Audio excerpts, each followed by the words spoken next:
Good morning, Brew Daily Show. I'm Neil Fryman. And I'm Toby Howell. On today's pod, movie theaters had a historic weekend thanks to amateur nuclear physicists and millennials reliving their childhood. Plus, Jamaica has a women's soccer team, and they have quite the story. Then, Twitter.com, first of its name, is no more, as Elon has decided to rename and rebrand his expensive pet project. Plus, it's been an absurdly hot summer, but power grids refuse to go down without a fight. It's Monday, July 24th. Let's ride.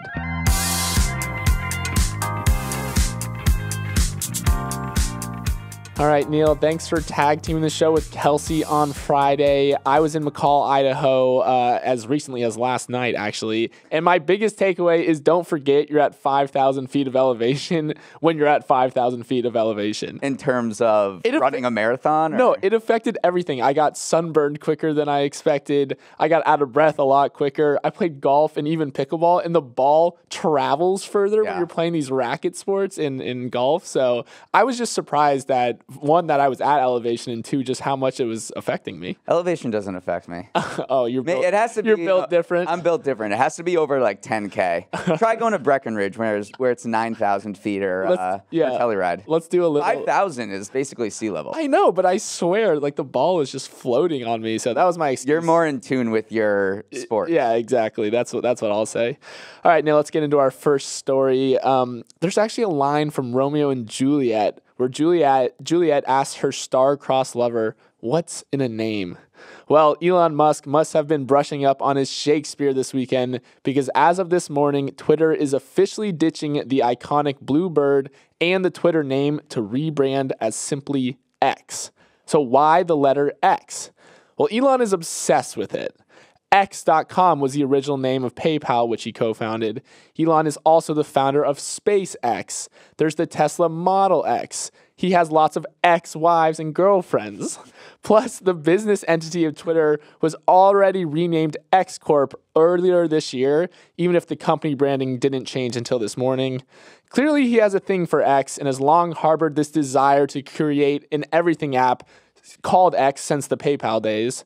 But Neil, this is obviously a bold strategy to ditch 17 years worth of brand recognition for this higher esoteric pursuit of an everything app. What do you make of it? Head scratcher. Definitely a head scratcher. I mean, the company on its website literally calls the bird its most recognizable asset.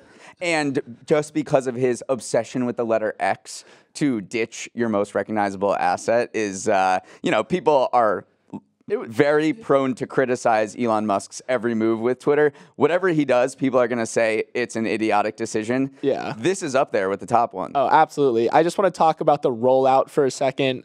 So obviously this all happened in real time on Twitter over the weekend. So we tweeted out on Saturday, soon we shall bid adieu to the Twitter brand and gradually all the birds. So that was on Saturday. Then he tweeted, "If a good enough X logo is posted tonight, we'll make go live worldwide tomorrow." That was on Saturday. And then he tweeted that X.com now points to Twitter.com. And then finally he posted this interim X logo that came from someone's old podcast. I'm literally not making it up. Someone just replied to him and said, "Hey, we don't have this podcast anymore. Do you like this X logo?" Now it's the literal worldwide brand of Twitter. It's pretty bare bones. He's the richest person in the world. He can't pay someone, a decent amount of money to make a good looking X logo. There was this discourse, though, of usually corporate rebrands take a lot of time and a lot of money, and everyone, again, that's fair. Elon has his sycophants, and they say, like, well, look he did it in 24 hours, and it costs zero money. So, but if we do want to talk a little bit about the everything app, like this has been on his mind since he started founding companies, and basically he wants to recreate like WeChat in China, which is this app that you can order a car, or you can pay your friends or pay your bills. You can even message each other and buy flights on it. So he has this idea for this big kitchen sink worth of an app, and he's going through with it. Like, Twitter is no more. We literally woke up this morning, someone in Emily, our producer, refreshed Twitter and was like, oh my gosh, it's X now. So this is really happening.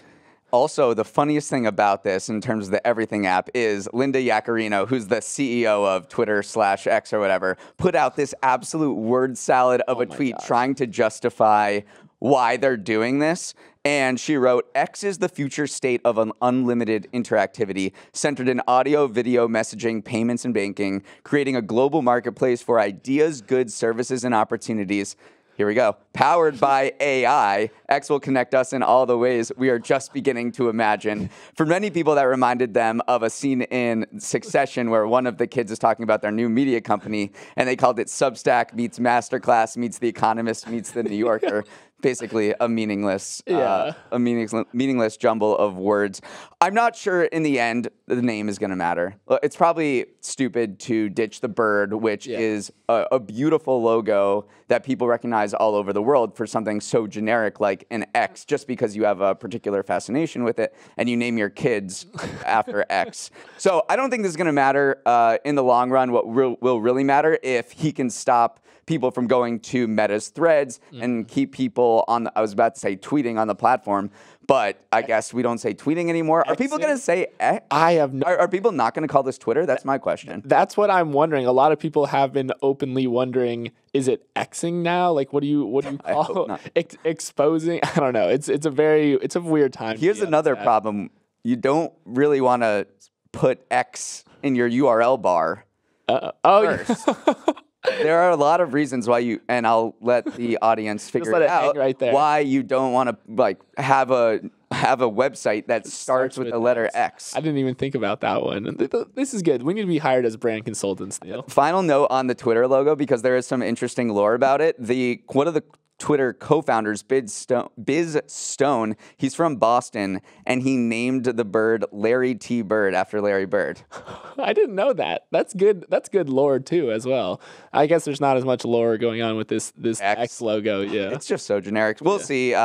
It's very easy to bash on Elon for these head-scratching moves. I think in the end, it's not going to really change anything. It's more him putting a stamp on the company, saying, "This is mine. Yeah. I want you to forget everything that Twitter was. It's former management. This is my app." So I think his loyal fan base will continue to gravitate towards the app, while the people in the middle will maybe stay there, because Threads is not doing so hot anymore after a hot start. All right, let's move on. For the past few weeks, we've been wondering whether Barbenheimer's virality on social media would translate to ticket sales at the box office. We have our answer. Hell yeah. The most hyped movies of the year, Barbie and Oppenheimer, gave North American movie theaters their best weekend since Avengers Endgame arrived 4 years ago. Both movies dismantled expectations and put up historic numbers.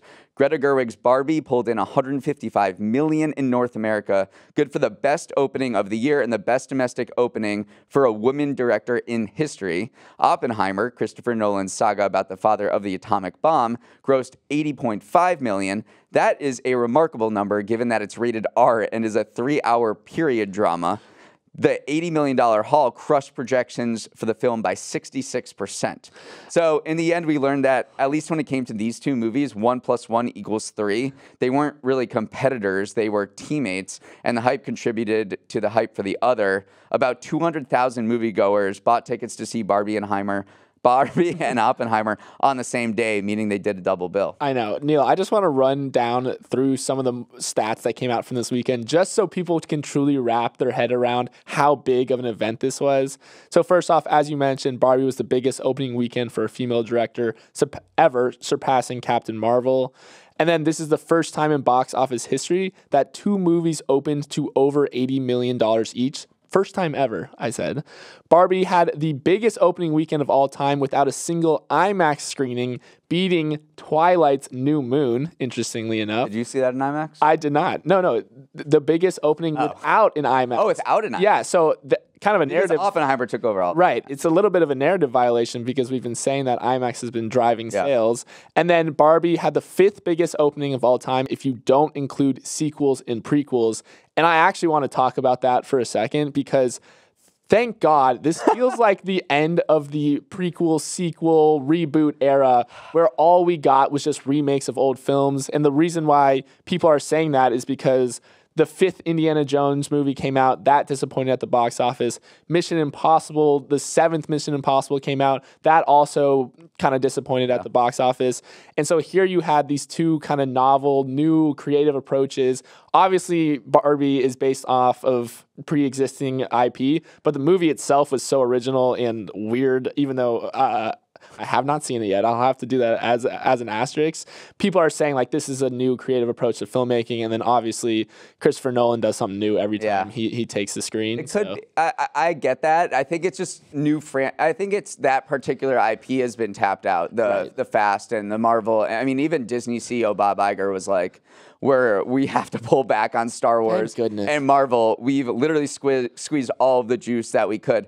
But what did Barbie pass in ticket sales as #1 movie this year? Super Mario Brothers. Right. So this is not exactly, Greta Gerwig coming up with this new fantastical idea. It's tapping IP that already exists. Same with the other video game, or same with Super Mario's, which was a video game adaptation. Yeah. And only 2 of the top 20 movies this year are quote unquote original films. Yeah. And the others are sequels. So I don't think it's, it's pretty, this is pretty me easy to say this is the end of the sequel franchise thing, but I don't think it is. But we may be flipping a page to a new chapter.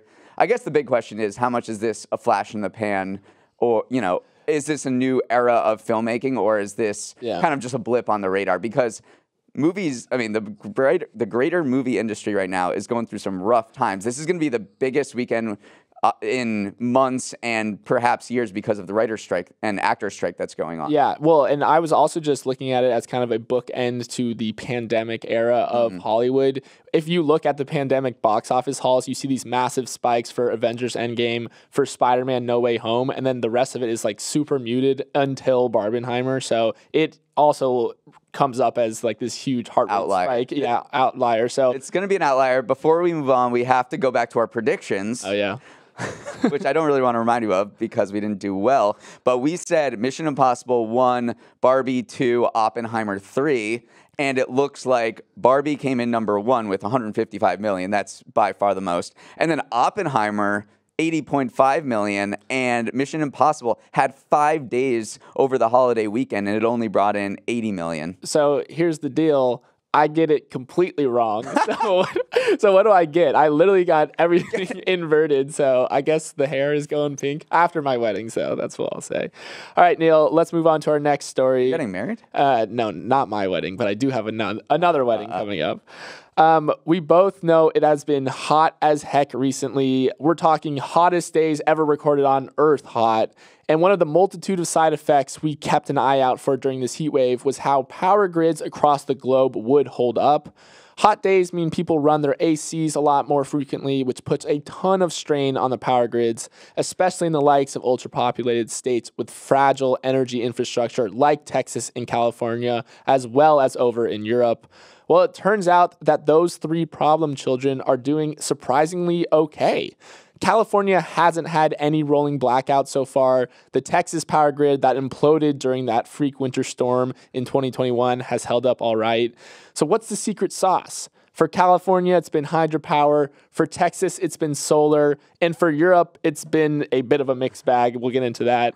Neil, which grid do you want to talk about first? Which grid do I want to talk about? It's so exciting. No, the first thing I want to mention is that, does this happen to you when you run your AC and then you go outside and you hear the thrum of ACs and you're like, and first thing I think about is the power grid. I'm like, can it handle this? It boggles my mind. Yeah. Everyone is cranking this air into their houses right now because it's so dang hot. I guess the first one I want to talk about is California, because that one is kind of the simplest explanation, which is it snowed so much this winter over there. And what was great for ski slopes is also great for hydropower, because all that water runs up and creates all of this energy. And hydropower produced more electricity in May in California than any month in the last 3 years. So not only is this snow and water in this super wet summer or super wet winter helping ease the drought, which it has, but it's also leading to an incredible rise in hydropower generation. Yeah, no, I actually I remember looking at those pictures of the record snowpack that hit, and then it's kind of been this beautiful thing where it's melting over time, powering California. 14% of California's electricity this year is going to come from hydropower. That's up from 9% last year. So, meanwhile, we're talking about like Lake Mead and Lake Powell getting below the line where they could produce any hydropower. Right. And so what a turnaround for California. Big turnaround.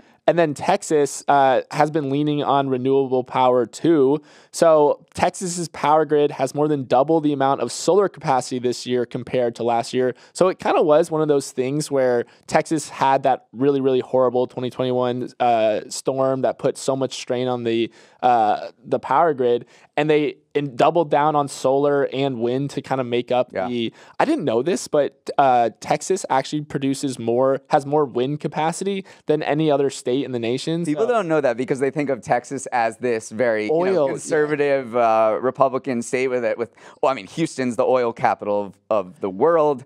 And, they rely on natural gas, but they're also just a renewable energy powerhouse. Yeah, 40% of their power capacity comes from winds and solar, which, again, it feels like a narrative violation. Yeah, Texas, doing well. All right, Neil, before we jump into our next story, we're going to take a quick break. All right, Neil, it's time for our Monday segment, Winners of the Weekend, where we sift through the news to find someone or something that had a particularly good past 2 days. I'm up first, Neil, and I want to talk about the lottery again. So remember last week we got confirmation on Thursday from the California Lottery that the winning ticket for the $1.08 billion Powerball jackpot had been sold at a Las Palmitas mini market near LA. I've been there. Oh, it's a good place. Then over the weekend, we finally got our first look at the winner of that jackpot. An unnamed woman came into the Las Palmitas mini mart and told a reporter there that she was the winner of the ticket. She hugged some people, started crying, and generally celebrated her life-changing victory. So we're glad that the ticket went to someone who was clearly excited about it, right? Well, it turns out she made the whole thing up. The store owner said that they had never seen the woman there before and certainly didn't sell her the ticket, and that the real winner had not come forth yet. The granddaughter of the store said that she thinks the woman just wanted to be on TV for a little bit, which is actually why I'm declaring her a winner in my book.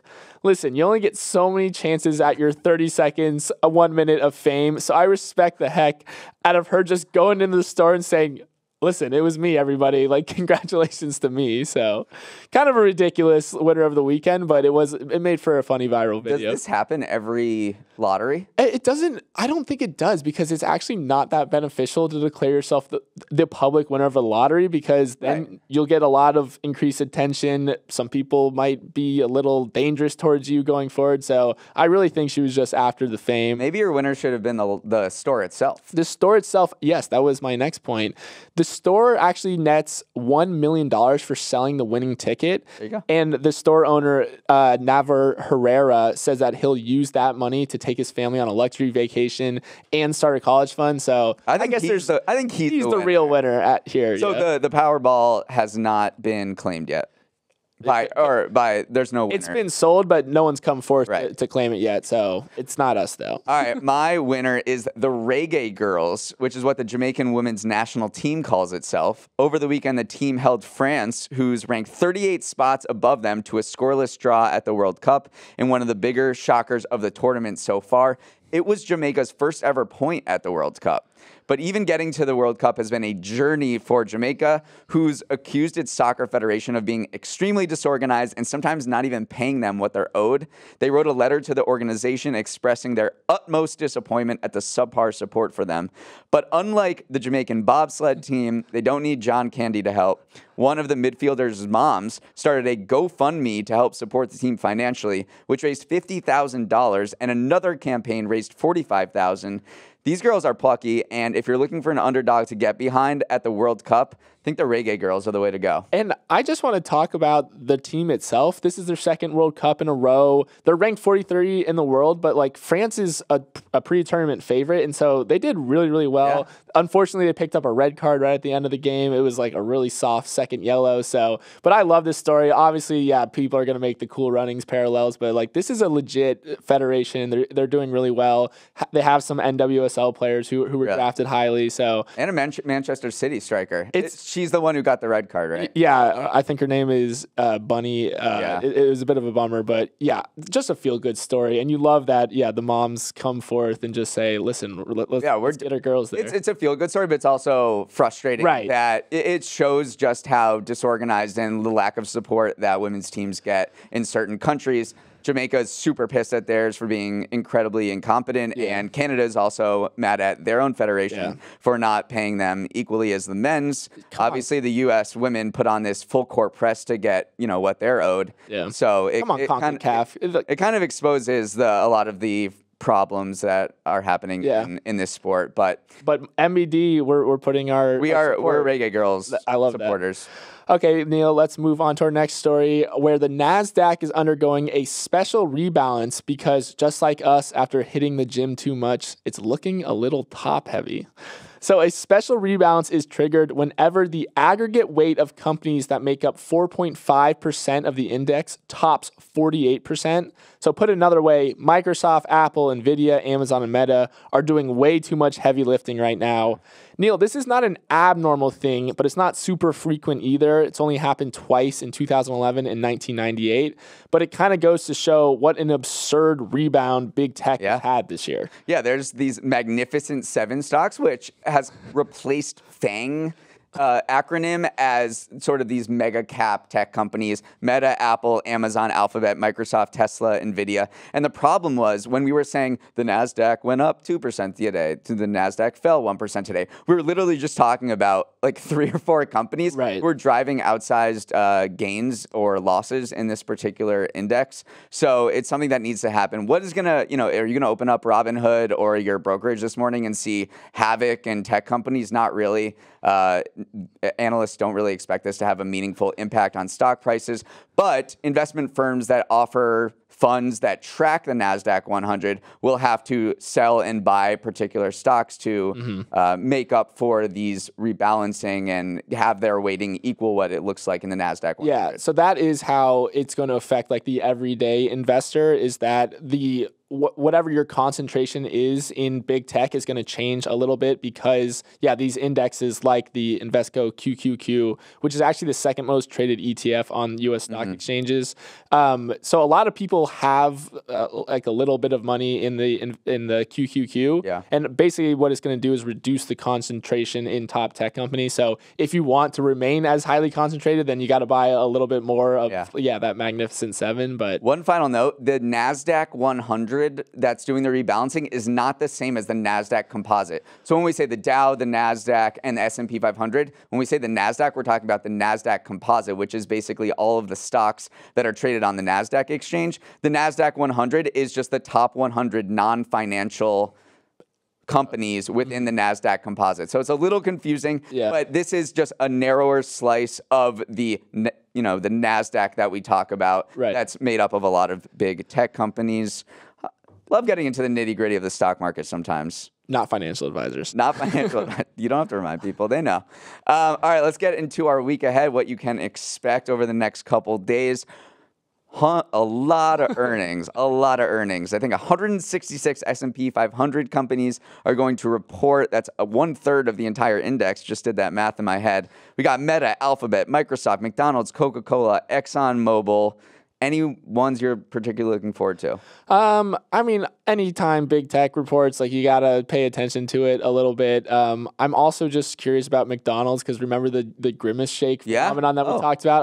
I want to know how much like a social media trend actually contributes to any sort of bump in sales. Well, Barbenheimer was effective. I hope they mention the Grimace Shake on an earnings call. Yeah, and Chipotle is reporting too, so I'm curious about how burrito season went. Oh, yeah, it was burrito season. I did not partake.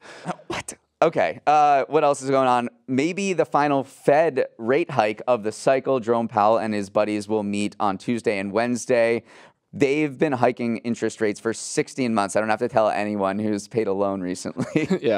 So they, with inflation coming down to 3%, obviously that's still a little bit higher than the 2% target, but it's come down from 9%. And the expectations are that this could be the final rate hike of the cycle. We'll look for any guidance from Fed Chair Jerome Powell to see whether he's going to leave the door open for another one. That I think would upset stocks.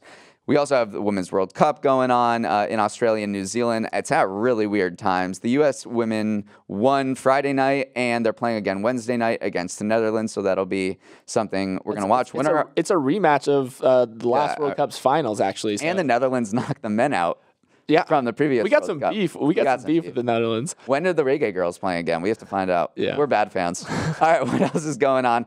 Futurama returns after a really long break. That's obviously from Matt Groening, the Simpsons creator. Even if you don't know the show, you know the memes. I've seen the memes. I've never seen the show, but you cannot escape them. Yeah. We know that someone won the $1 billion Powerball jackpot last week. We don't know who, but the Mega Millions is up over 800 million right now, and that drawing is on Tuesday. Let's go to California because the last two giant Powerball lotteries have been won in California. So clearly, it's not moving west of the Mississippi. So let's go do a road trip. And then finally, it is Shark Week, and a wise man, Tracy Jordan, once said, "Live every week like it's Shark Week." But it's Shark Week, so you got to turn up. I know, and Jason Momoa is hosting it. I love Shark Week. It's just it's a bastion of my childhood. It's always a summer thing that you watch. All right, that is our show. Let's wrap it up there. Hope everyone has a wonderful Monday. Great start to the week. If you want to write in and let us know what you think, which movie you saw this weekend, our email is morningbrewdaily@morningbrew.com. Emily Milliron is our editor and producer. Samantha Velez and Raymond Liu are our associate producers. Uchenna Ogu is our technical director. Billy Menino is on audio. Hair and makeup is off for Shark Week. Devin Emery is our chief content officer, and our show is a production of Morning Brew. Great show today, Neil. Let's run it back tomorrow.